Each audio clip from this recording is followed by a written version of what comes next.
Welcome back to Farmhouse Customs. This is part 2 of our shop build. Starting off with these posts, they are 6x6 pressure treated lumber. We bought 2 different lengths. They were 20 foot long for the outer edges and 24 feet long for the posts closer to the peak of the building. Our plans allowed for up to 14 foot tall walls, and accounting for the 4.5 feet of posts in the ground, the 20 and 24 foot posts offered all the height we needed, plus I had to cut off about 2 feet of the posts after the trusses were installed.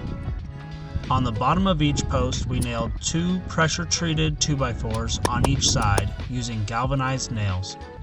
We also treated the wood with a preservative that will hopefully prevent rotting in the future.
I was going to attempt to place the posts in the holes on my own.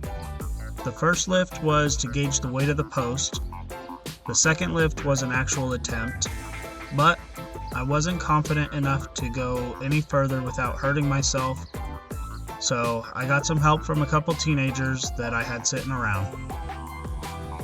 That made the whole process much easier, even though I was doing all of the lifting once the posts got too high in the air.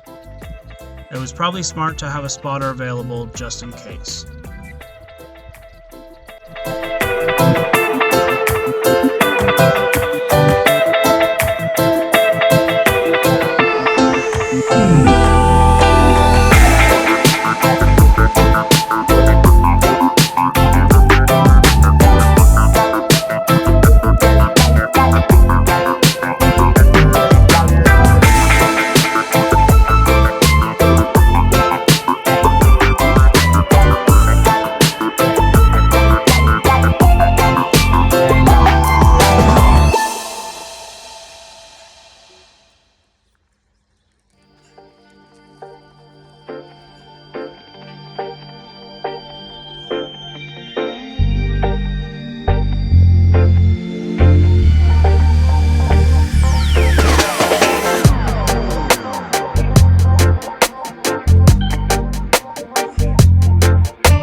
We added a third form of protection in the form of a heat shrink sleeve called a post saver sleeve.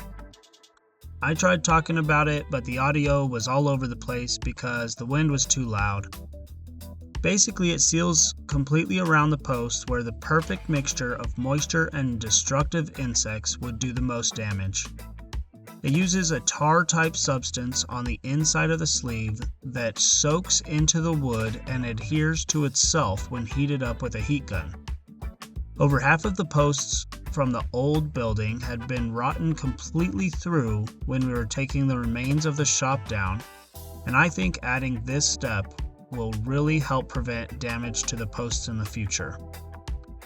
There is a dotted line around the post saver that is labeled ground level.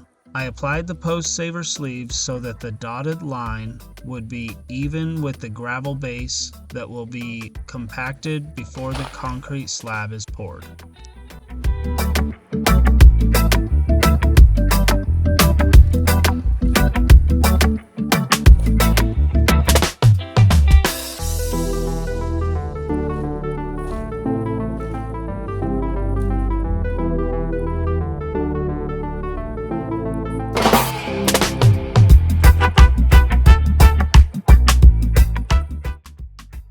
After all the posts were placed delicately in the ground, it was time to line everything up and compact gravel around them. Each of the posts had two 2x6s screwed to them to hold them straight up and down. I should have also screwed them to stakes in the ground, but I didn't want to buy enough metal stakes to hold all of the posts in place at once.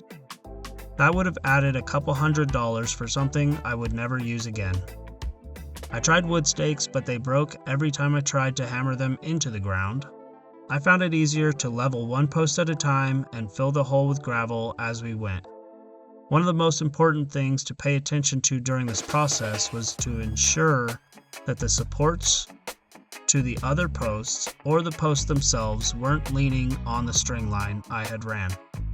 That almost messed me up a couple times. To finish off, we attached pressure-treated 2x6s completely around the border of the shop. It was very important to use a laser for this step to ensure that the base was completely level all the way around.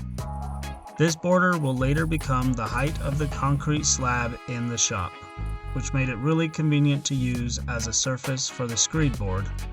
As always, thanks for watching, and I hope you enjoy the rest of this video.